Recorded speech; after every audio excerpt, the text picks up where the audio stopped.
Hi, everybody. I'm Paul Radu. I'm the director of the Organized Crime and Corruption Reporting Project. And I'm here together with my colleagues. To the far left, Olesya Shmagun from Russia, and Pavla Holcova from the Czech Republic. And over this hour, we'll be talking about organized crime. And because this is what we do daily, we investigate organized crime. And we'll talk about how organized crime creates their infrastructure over long periods of time. So basically our view on organized crime is that this is something that is, it's set systems that are created over many years and that overlast, that go beyond, nation states, that go beyond electoral cycles and all this, but they influence our lives in a way that, that is really, really bad in the end. So just a few words about our organization. The Organized Crime and Corruption Reporting Project, I'm one of the co-founders. I co-founded it together with my colleague, Drew Sullivan. He's around here as well, in Perugia at the festival. What OCCRP is it's a platform to investigate organized crime and corruption. So it's a gathering of investigative reporting centers. We have 45 investigative centers as members of OCCRP, and there's also other media outlets that are members of our platform. I'm trying to show you right now a little bit of the structure. Great.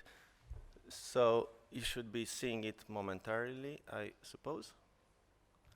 Okay, so what you see here is, a little bit of how we're set up, 45 member centers.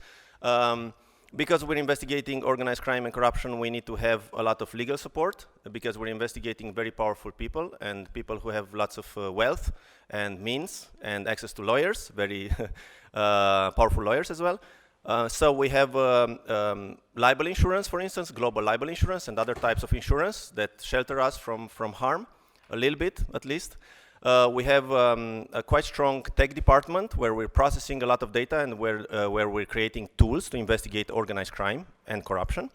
Of course, in order to safeguard ourselves against lawsuits, we do have, pretty tough editorial processes, including, very much hated at times fact-checking team. And a very much loved team when we're out with our products and we don't get sued and we don't make mistakes. We do research for others as well. So we have an initiative called the Investigative Dashboard that for the past 10 years has served investigative reporters and activists all over the world to find data about companies and people and such. We've become, in the past few years, we've become global in the sense that there are centers from other continents than Europe that are part of OCCRP, and we hired editors. We have now, people in, for instance, in Bogota in Colombia or in Johannesburg in South Africa and so on, and many other countries. You can see on that chart over there a little bit of our geographical coverage. We're expanding, and this is on the back of organized crime, because organized crime, the nature of organized crime is global. So we have to expand globally. We have to be able to mimic a little bit what organized crime is doing in order to expose, their deeds. Now, as I mentioned, OCCRP is, investigating organized crime, and we are, I like to say, quite efficient in doing this. You see our impact to date right here. So there's been more than, this is, from January this year, more than 250 official investigations opened after our reporting. There's a number here, $6.3 billion US that was recovered from organized crime and corrupt politicians and corrupt companies, corporations, as a result of our reporting. I'm not saying we recovered this money for the people. This is, we investigated and then the law enforcement did their, their proper work, and, this kind of money was recovered. There's lots of official actions. There's, people who had to be to resign or who, got fired and all that. You can find this on our website as well. So I'll move now to my colleagues here, just for brief introduction. So. Pavla actually works for two investigative reporting centers that are part of OCCRP. Yeah, I am covering as investigative reporter Czech Republic and Slovakia. I founded the Czech Center for Investigative Journalism in 2013. I'm trying to show it. Okay. That's just the website. We got into investigation of organized crime, what actually got my colleague Jano Kuciak killed. So after he was killed, we also established a similar center in Slovakia that is called after him. And yeah, you know, the challenges are probably similar anywhere in the world.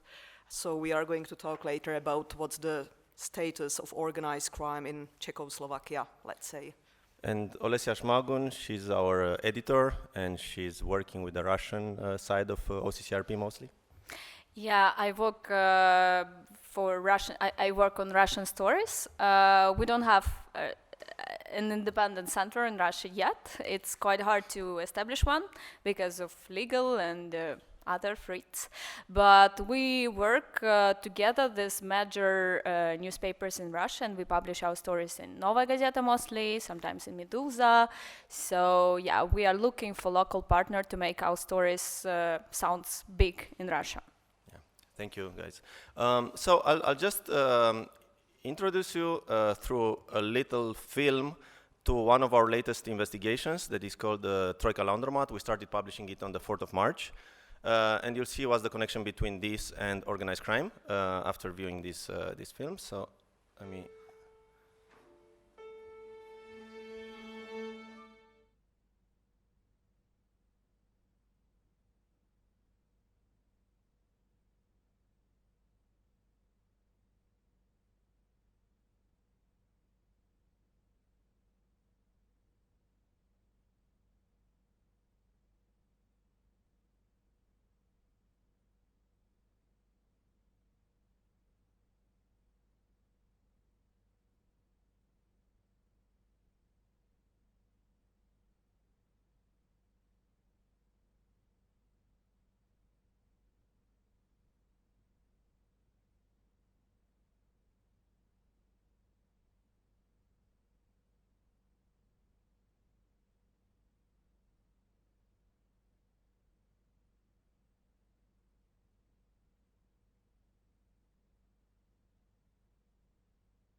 one of our latest projects, right?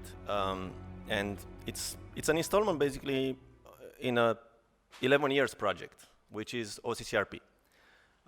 We have investigated over time many laundromats. This is just one of them. And in fact, the overall leak that contains this Troika Laundromat information is a huge banking leak. I think it's the biggest leak to date. And this, of course, was a collaborative effort. We worked, not just OCCRP, we got the leak together with our colleagues from 15 Minutes in Vilnius. But we worked with Süddeutsche Zeitung, we worked with The Guardian, and with other media. I think La Stampa published last week a story in this series, in the Troika Laundromat. So this is, again, a global effort, to expose organized crime and corruption and to expose the infrastructure that allows these people to act. So when we started about 11 years ago, what we realized, because we're experienced investigative reporters, was that we were investigating over and over again the same thing. It was always the same type of theft, involving the bank, involving the offshore company, involving all these, very convoluted, complex structures. So at that point in time, I decided with my colleagues, instead of investigating case by case, let's investigate everything all together. Let's see how this is possible. Let's go beyond, the infrastructure. And that's when, we came across, a bank account that was set up with a bank in Latvia, in Riga. The bank was called Baltic International Bank. And that bank account belonged to a company that was based in New Zealand. And the company was mentioned by a Canadian intelligence report that was public on the web, on the Canadian intelligence website, as laundering money for the Mexican drug cartels, mostly for the Sinaloa group. Now, we got a hold of this banking record, 2 years of banking. It's a long story, but in short, the banking record was attached to a court case. Someone sued one of the parties involved with this bank account. So in that case, it wasn't a leak. It was us, requesting documents from a court. We got that banking record belonging to this New Zealand company that allegedly laundered money for the Mexicans. And what we found in that banking record was there were also organized crime groups from Vietnam laundering money through the same bank account, same number, same everything. There were organized crime groups from Eastern Europe, from China, from Africa, from everywhere. So what was going on? And this was, almost 10 years ago, right? Actually, the bank account was, set up in about 2008, so more than 10 years ago. Now, what we realized at that moment was that this is wholesale money laundering. This was a Tor-like system created in the financial world to service at the same time multiple criminal groups, many criminal groups, because why not? Traditionally money laundering is quite expensive, but creating a system, that you design like a Tor, where you have many bank accounts, many companies, just like in the case of the Troika Laundromat, creating a laundromat decreases the cost of money laundering and can service at the same time corrupt politicians and criminal groups alike, and so on and so on. So this is how we started investigating the laundromats, and this is just the latest laundromat. It's fine. It's actually a nice noise in the background with this, because right now the gruesome story comes, right? So let's let's see in the case of the Troika Laundromat what was the intersection with the criminal world. And you see here, this is, our Austrian colleagues from Profil.at and from Addendum did great work on this. This was, we noticed that lots of the money in the Troika Laundromat, about a bit more than 100 million, went to an Austrian lawyer, a lawyer from Vienna, this guy right here. I just noticed that, and I did some Google searches on the name, and I found out that this lawyer was actually killed in 2012, was assassinated by two Russian ex-cops. They were cops from policemen from Moscow that quit the force because they were involved in money laundering and drug trafficking. And then they came to Vienna and they killed this lawyer. Now, before the lawyer, got killed, way before that, in 2008, so 4 years before he got killed, this lawyer did something that not many lawyers do. He got scared. And he went to the Austrian police and he blew the whistle on himself. He said, look, I'm used by what I believe are criminal groups from Russia to launder money for them. He went to the Austrian police, he wrote a statement, we got a statement that our Austrian colleagues got the statement and shared it with us. He described in detail how he was used. Guess what? The Austrian police did nothing. They said they don't have jurisdiction because by the time, this policeman fled to Russia, and all that. So this shows you that law enforcement can't be quite efficient against organized crime for one simple reason, because police forces act inside nation states' borders. It's easy. They're paid by the taxpayers' money. They need to protect those people. But what lots of people don't see is that organized crime is transnational. It operates, across frontiers, and you can't stop them by not having a global law enforcement. You just can't. So this is where investigative reporters come in, and we investigated cases like this and others because we can form alliances across borders just like organized crime. So in the case of Rebaso, what we noticed was that Rebaso was, he had a company in Vienna that was accepting all this money, and the banks where he had the bank accounts would not pose questions, would not ask any questions. So he would be paid, more than 100 million euros, and for reasons like the purpose in the banking statements was, goods or food goods or things like this. I mean, imagine if any of you would go to a bank and say, I want to wire 1 million euros for food. I mean, that's not possible, right? But for organized crime, it's possible for the simple reason that the bank that was used out of Lithuania, that Ukio that you saw in the short film, was in the pockets of the criminals. So you need a bank in order to be able to launder money at this level. Now, when Eric Rebaso, this lawyer, described the system, he said, "Look, I was servicing these people. I didn't think that I was doing anything wrong. I was just, performing a service." Lawyer's service, but I got scared because at some point I realized that at least one of the guys involved with me was stealing money from poor Russians.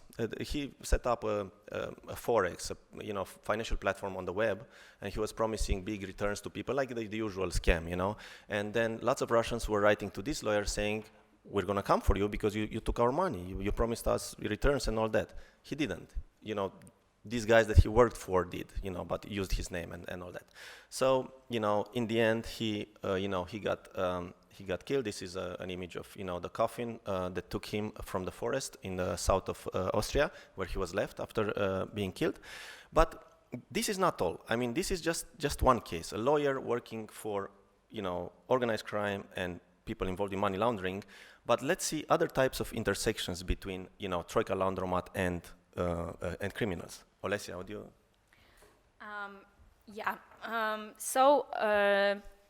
I will probably tell you a story where all this money extracting from Russia went. So we were following just one dirty trial, and it leads us to a beautiful coast of Costa Brava in Spain, to a small and very special village called Sagaro. So as you saw in the short movie, ex-governor of Samara's region bought property in Spain. So he spent millions on property. And we found that property in Sagaro. So this is how villa looks like. Actually, it's two villas. Well, and they both, on records, belongs to his mother-in-law. At least we believe his mother-in-law, because it's hard to. There is no, official list of relatives. So now it belongs to Artikov himself. So when we started to look what is around, I went there physically and talked to workers who were repairing job there on the villa. And they, of course, knew it's a Russian owner of the villa, and and they told me, yeah, he's Russian, he's probably the head of Gazprom, which is not right, but for a foreigner, any rich Russian is from Gazprom, of course, and friend of Putin, that's for sure. So they told me, yeah, he's a person from Gazprom, and the chief of that person lives there. and show me the villa just across the street. So we ordered land records for that villa, and we really found the chief of Artyakov. And this is another villa. It looks more like a castle. And yes, we found the owner, and the owner is the family of Sergei Chemezov. How many of you know who Chemezov is? Very few, One. very few. So I think you need to explain a bit about Chemezov and Artyakov. Sure. So Chemezov is quite influential person in Russia, and that's the case that he's Russian and he is really friend of Putin. A rare case, actually. Chemezov is a very close affiliate of Putin. He knows him from KGB times and from Germany. They worked together in Dresden.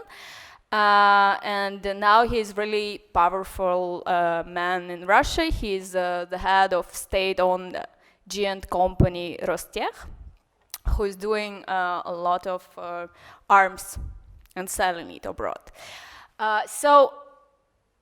I found Chemezov and I found Artyakov. They lived together. But when we started to look who else is living there in the same village, we found actually a very curious case, because just a few blocks from there, another person lives. His name is Stepan Chernovetsky. And Stepan Chernovetsky is not from Russia, he's from Ukraine.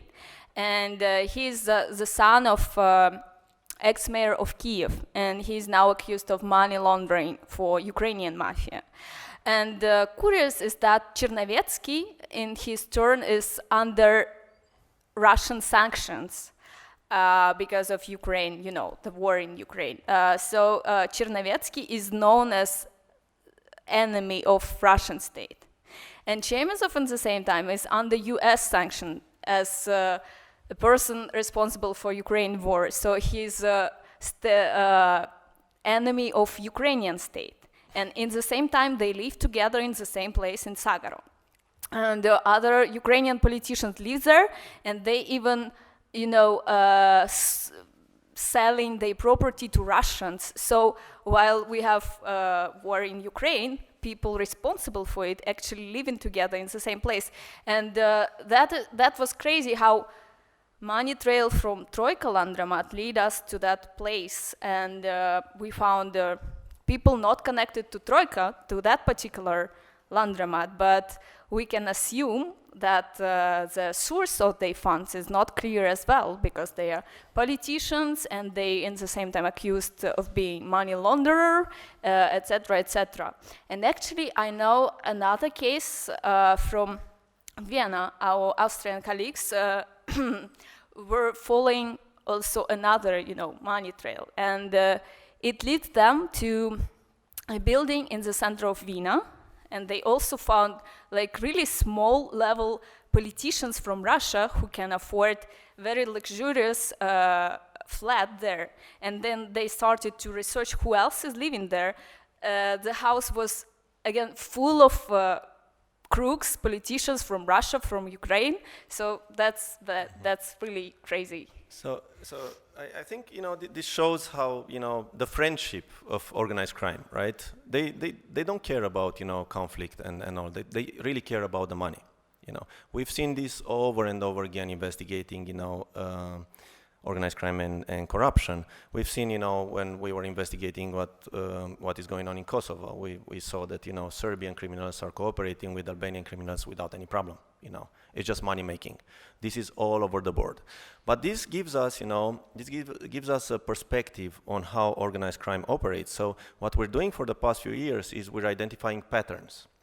So now this community here, Sagaro, I think you did not mention this, but this place was raided, by the Spanish law enforcement for money laundering in a different case, money laundering case. So again, we do have this place, and if you look at it, what connects these people? It's, of course, they do have lots of money. They're involved in money laundering, large scale, but this place is beautiful. You know, this is really an amazing place. It's where lots of Hollywood stars used to hang out, or use right now to hang out. It's really, you know, a great place. So it's the beauty of the place. It's the banking system of the country. In this case, we're talking about Spain, but this can be applied anywhere. I mean, you know, there's investments like this, lots of them here in Italy. It's the fact that, you know, bankers don't ask lots of questions, and, you know, it's the stability of both the banking system and the real estate market. So prices here usually go up. So organized crime wants their money invested where, you know, prices grow. Where prices grow, they don't usually invest their money where they steal them from.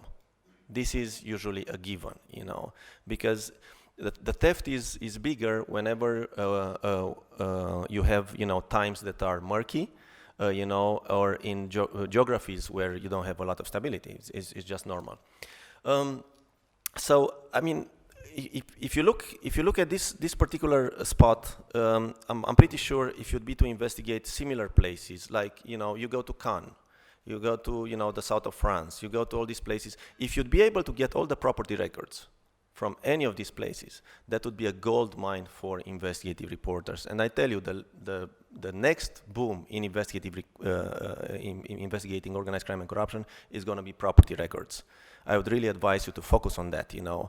And there are certain areas where we need to focus, you know. We need to focus on the Caribbean, in a few places, you know, in the south of Mexico, the Yucatan, you know, Cancun area, you know, Quintana Roo and all that.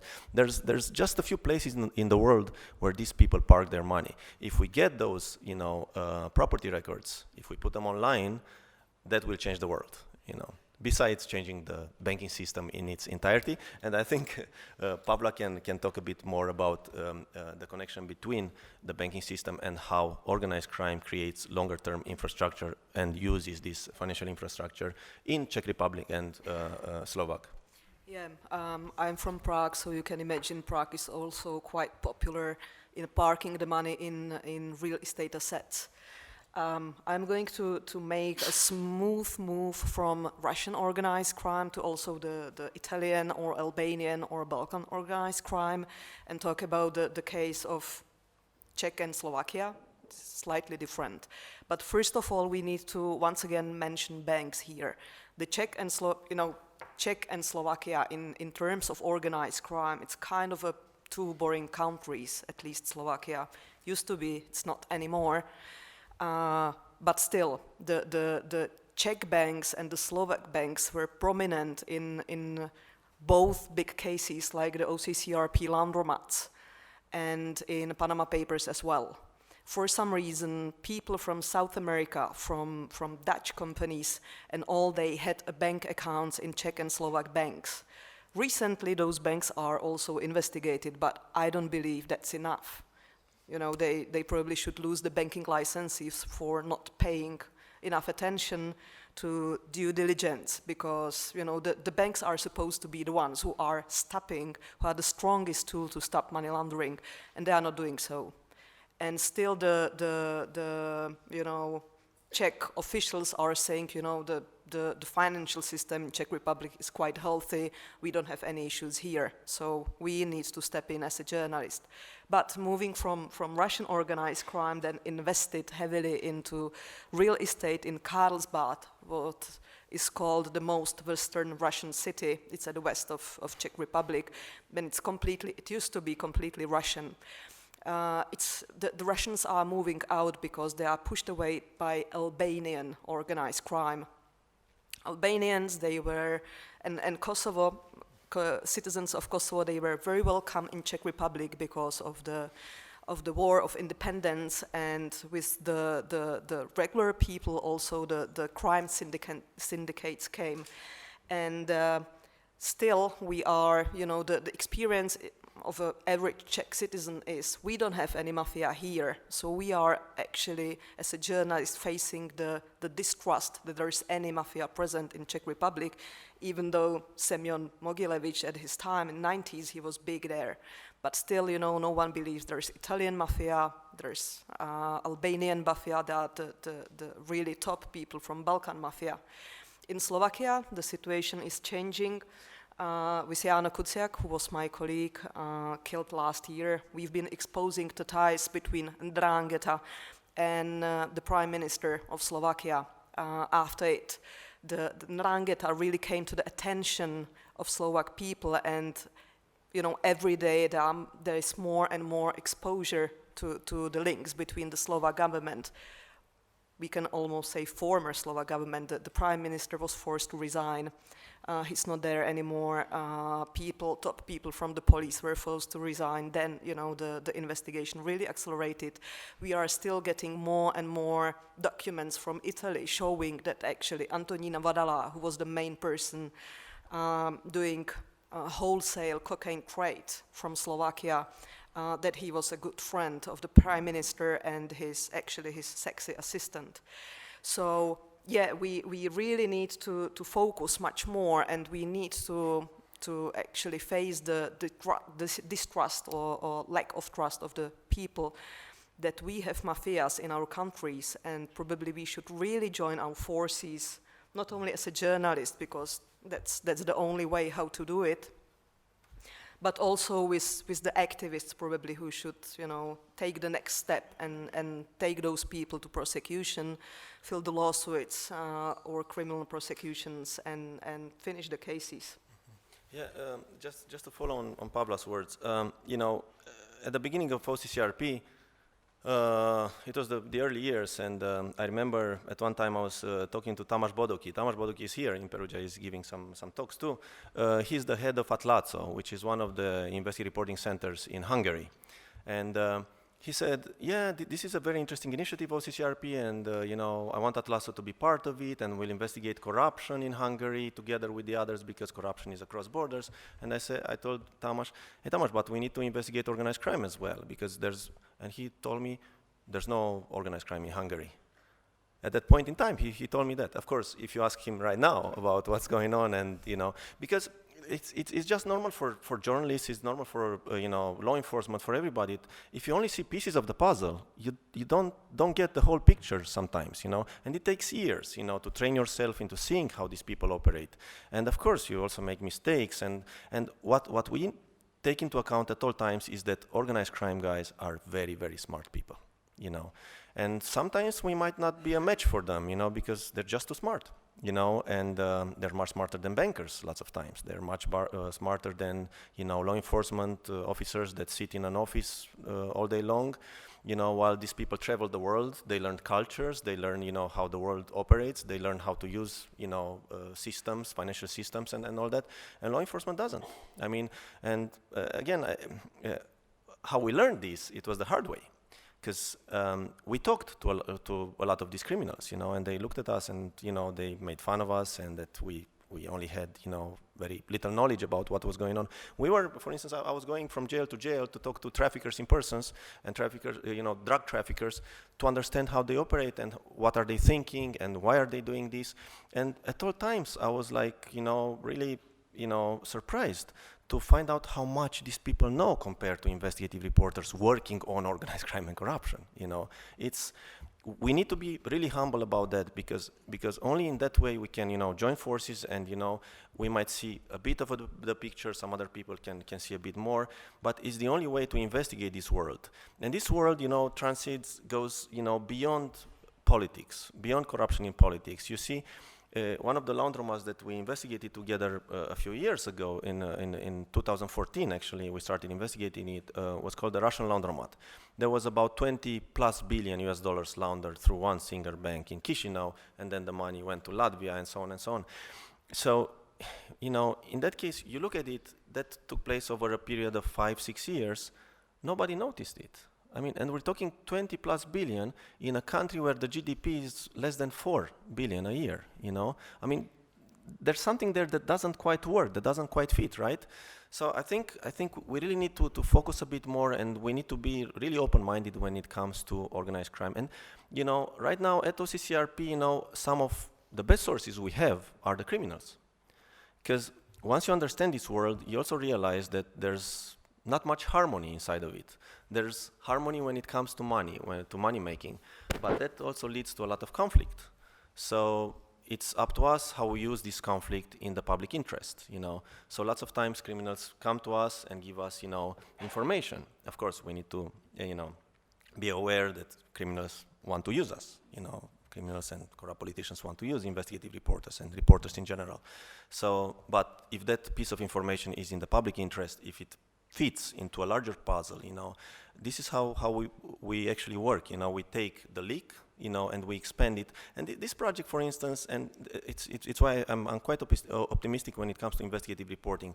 The Troika Laundromat wouldn't have been possible at this extent that it was published, without Panama Papers, offshore leaks, Paradise Papers, because we got the leak, the banking leak, and we saw there the money, but without having the information that, Süddeutsche Zeitung and ICAJ got, we would not have been able to connect all the dots. And when I'm saying all the dots, that's all the dots that we know about. There are so many out there that we have no idea about, Even in this data set that we have more than 1 million banking transactions. This Troika Laundromat is less than 5% of those transactions. So we're talking about many more laundromats even in the data that we have. And we are working with this data, and we're opening up this data set to other journalists, so that they can keep on working. Because honestly, the problem with investigative reporting is that we are too few, and there's so much work out there that we can't physically possibly work with that. And now, before we open up for questions, we'll go back to Olesya a little bit to talk again about this financial infrastructure, because I would really like to have you fixed a little bit on that, because that's where we can really tackle organized crime, is their money. If you heard them where their money is, if you collapse that system, at least part of that, you at least increase the cost of corruption, and that makes a huge difference. Yes, I can maybe talk a little bit how they use the legal system that were created not for organized crime. Intention. That was not the main intention, but organized crime is very good in using the system, and the system is not very good in stopping organized crime doing so. So I think that the most of our laundromats is based on bank data from Baltic countries. The most recent were based on the leak from UKIO, the Lithuanian bank. And I think that our work is good in the way that it exposes the system without exotization, the corruption, because it's really easy to get an idea that corruption is something that happens in countries like Russia, and all like bad people is from Russia. But actually, Laundromat shows how very good system, Western system, used by corrupt politicians or organized crime. And banks is a very good example, because banks are supposed to be the main tool preventing money laundering, but in fact they accelerate it. And Troika Laundromat shows how very businessman Vardanyan, who is very well respected in Russia and in Western countries, he created a system. And Troika Laundromat is actually a very, very small part of what Troika Dialog, the bank he created, were doing. And when we meet Vardanyan, he was telling us, but look, what you are talking about is just a very, very small percent of what I did. You cannot judge me just by that, small fracture of my work. And he might be, he has a point, but in the same time, he turned a blind eye, or he did it intentionally, and somebody bad used the system he created to launder money. And we see a lot of examples of dirty money coming to Troika Laundromat system and going to different directions, like very luxurious villas in Spain. So Vardanyan in his investment bank and all banks we are exposing just don't follow their own instructions, rules, and allows dirty money go out from countries like Russia and going to Western countries. So yeah. yeah, and just to add on that, I mean, you know, when we published on the 4th of March this project, you know, there was immediate impact in the terms of, you know, banks in Europe. You know, their shares, you know, decreased between 4% to 12%. You know, and we're talking about 5 banks that were impacted. And that's just a few banks involved in this system. But this shows you the exposure. One of the banks, actually, its shares decreased in value when one of our partners in Finland just announced, you know, teased the project. So the bank share, you know, just suddenly, because after the what we've done previously, you know, with this Azerbaijani Laundromat, where we exposed Danske Bank, which was one of the European banks that had like a really good image, you know, and when we exposed that the Estonian subsidiary of Danske Bank was involved in large-scale money laundering, and then it turned out it was much bigger than what we had presented in our investigation, you know, that shows you, you know, that countries like Denmark, like Sweden, like Finland, that are usually regarded as, you know, like really clean countries, you know, are actually deeply involved and deeply feeding, you know, corruption and groups that are criminal, that are, you know, involved in the worst of crimes. I'm talking here about drug trafficking, trafficking in persons, and many other crimes, you know. But it's not just that, you know. This type of money undermines democracy. And I know these are big words and blah, blah, blah. But what we've seen, you know, in the laundromats is, you know, extremist factions being financed with money from the laundromats. There's an ongoing investigation in that you'll see soon as well. So we're seeing, you know, I mean, imagine a tiny country with a GDP of less than $4 billion a year confronted with a 20 billion wave of money. I mean, it doesn't matter how much anti-corruption efforts you put into this. It doesn't matter that the EU makes donations to those countries to fight corruption, to fight, you know, corruption in the police force, you know, to stop, you know, traffic police from taking bribes. That's not important, you know, in the end, because when you have these huge waves of money, all that is wiped out. You know, because what we found in the case of the Troika Laundromat, actually, but with a company that was not created by Troika Dialogue, was that it issued credit cards to about 40 people. Who are these people? So one offshore company with the bank account at Ukyo issuing these credit cards that were numbered credit cards to 40 people, including politicians in a few countries, including people in the law enforcement, you know. So imagine how great of a tool this is to give bribes. You don't have to send the money to a bank account so that you can track down the money. You create a company, you know, offshore company, faceless, with proxies. You issue credit cards and you award credit cards to politicians to bribe them. And you can establish, like in the case of, you know, Troika Laundromat, more than 60 companies, or 100 or 1,000. You can issue thousands of such credit cards, and you can bribe everybody without a trace. This is what's going on. This is, you know, and this is just the tip of the iceberg, in my opinion. Anything else you'd like to add at this point? So there's just a few minutes left, I think. I mean, 13 minutes left. Any question that you have? Please. Hi. My name is Marianne. I wanted to ask you if you had a piece of advice in terms of security while working on this kind of stories. What would it be? Pavla, would you? Okay. Yeah, of course, we have to be careful with security. And I know what I'm talking about. Usually we use enhanced digital security, like full encryption of all the emails. We have our own, OCCRP platform for every project that we call Wiki, where we actually share all the information, and we use Signal for daily communication. Of course, we also have annual trainings on personal security, when we are actually shown what we need to follow as the signals that we may be followed, because once someone pays someone else to surveil you, to put a surveillance on you, then you need to be really careful. probably move out of the country. And actually that's what we do. You can't really, you need to actually find the work-life balance, to call it. If you would be too scared and too afraid, then you probably won't be able to complete any kind of a job.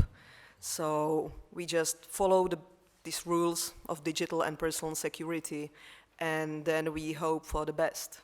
So just to add on that, I mean, it's really important to combine digital and physical security, and for this we do these trainings for our editors and reporters. We usually hire private security companies out of London that are working usually for Russian oligarchs to ensure their security. And what we do, for instance, we had one in London, we had one in Sarajevo. We have these experts coming in and setting up, surveillance on us. So then we have to detect this surveillance, and this is training that takes a few days. Sorry? A week, yeah, a week. And then, we're kind of familiarized a bit with setting up choke points, for instance, to identify surveillance. But really what you learn after all this is that you never can be cautious enough. And, it's digital and it's physical.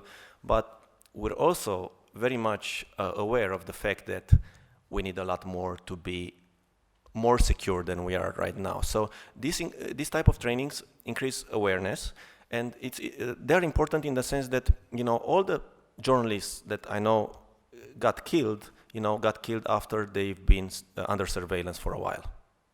There's no just ad hoc kind of killing when it comes to investigative reporters killed for their work. It's always there's surveillance that is followed by assassinations and such. So these type of trainings, unfortunately, are quite costly. You have to pay a lot, these companies, to train you. And again, in the end, you realize you still don't have sufficient security, because we would need CEO-level security, for investigative reporters working on organized crime and corruption. So. I can just add that I don't really believe in, all these tools. If somebody really important wants to harm you, they are more they are more powerful than you, so you can be aware, and these trainings are good just to realize that you are under danger. But also I think the good tool is to be fair in your reporting. And even when you write about persons that you believe are bad, you have to be open to them, you have to talk to them, you have to give them an opportunity to answer, so that they would understand that you are not fight against them.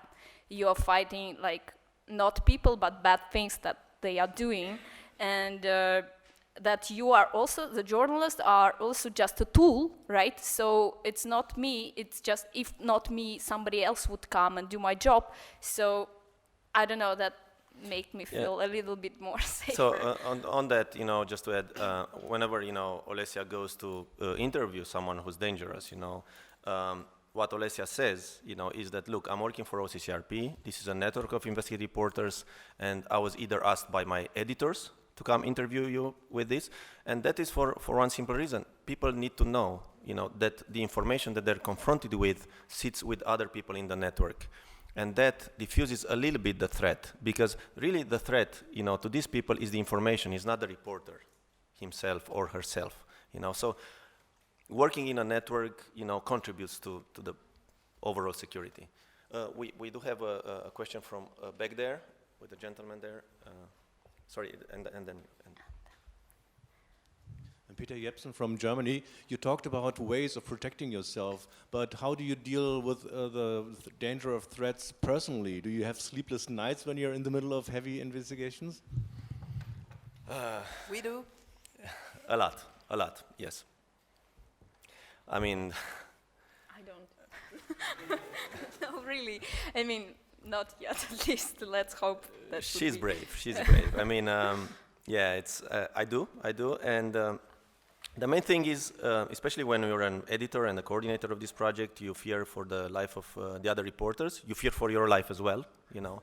But if you're based in a more stable country, you know, then, you know, the risk is lesser, you know, and there's people, you know, that report for us in Azerbaijan, in Baku, you know, and for instance, Khadija Ismailova went to prison, you know, after, you know, reporting with us and all. So there's, and not to mention Jan Kuciak, that's a case that I don't even want to go there. So yes, I mean, I'm sorry, I got your question wrong. I thought you asking if I got threats, like messages threatening me. But of course, I'm afraid a lot. Yeah. All right. Please. There's a question here. Yes. Hi, I got quite excited about something you said towards the end of your talk, which is ongoing investigations into how this money is being used to fund extreme factions. I'm really looking forward to hearing more about that. I was wondering if you could give us a little gist of what you know or what we can expect and when. Well, I mean, in short, we've seen in the case of the Russian Laundromat, for instance, which we exposed from 2014 to 2016, that, you know, one of the main banks that financed Marine Le Pen in France, this first Czech-Russian bank, you know, was heavily involved in the laundromat. We've also seen, you know, in the case of the Azerbaijani laundromat, Polish extremists getting money from this laundromat directly. And we're seeing the same with, you know, this Ukyo laundromat, and we'll publish soon. I can't give you a date yet on that. When the fact-checking is done, that's the universal answer. All right, yeah. Okay. And fact-checking is a long process with us usually. And Pavla, I wanted to hear more about a point that you made. You said that journalists need to team up with activists, or you see that as a next phase. Can you explain what you mean by that and what's motivating it? Amanda, The Guardian. Yeah, well, it's kind of complex issue also for me, because I was actually quite opposing to team up with the activists. But one of the most common questions we are getting as a journalist is, so what? You know, you wrote about it, so what? What happened? How many people went to jail? But we are not lawyers, we are not police forces, so we can't really focus on the next phase after the story is published. And we need to rely on other people to actually do the campaign, go to talk to politicians, you know, complain, do any legal step to actually really focus the legal forces on these cases. So yes, I was not so much open to such a kind of cooperation, but I think it's needed. And you know, for such activists, we should probably give more information than just the story that is already published, but we need to probably brief them a little bit more, because we publish something like 20% of the information that we actually know, mostly because we can't prove the other 80%. So Pavla, just to add on that, I mean, in real terms, what we did at OCCRP is we built an alliance with Transparency International. It's 2+ years in the running. And in the case, for instance, of the Azerbaijani laundromat, where we exposed how the regime in Baku is bribing European politicians, including in the Bundestag, you know, in Germany, and in the Council of Europe and others, other political bodies. So what we did was, as investigative reporters, we started working. Our colleagues at Berlingske got this data leak, this banking leak, shared it with us, and then while we were investigating, we got in touch with Transparency International, because we already had this alliance. It's GACC is called, lots of acronyms. We met with them in Berlin. We sat down, we told them, we can't share the data with you. We can give you general clues of what we're investigating, because Transparency International has lots of chapters in many countries. Some of their chapters do investigative reporting for quite a few years and are very good. Some of their chapters are not as good at investigative reporting.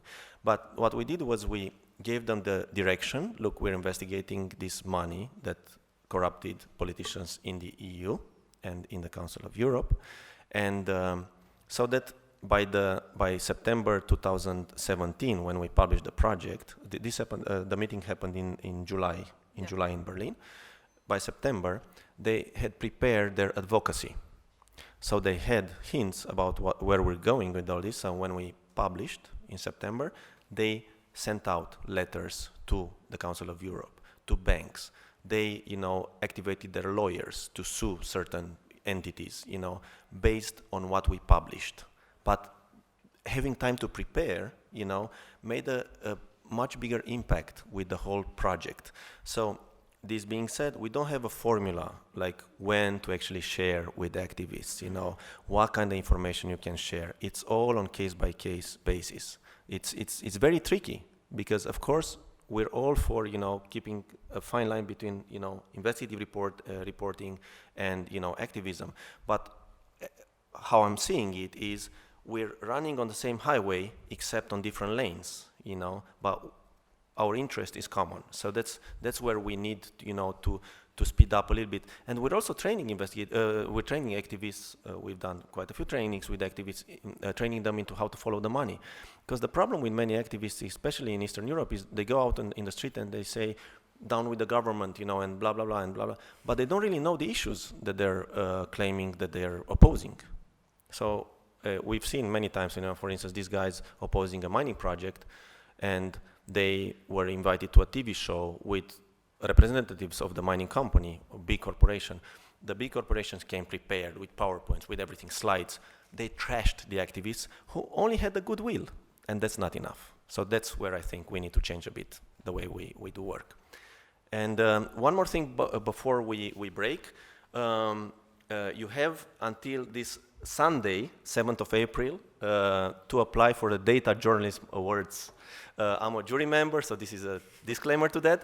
But please, if you're, these are really good awards, and please follow, Data Journalism Awards, because there's going to be lots of good work on display there. And thank you very much, guys, and thank you, and I hope we'll keep in touch.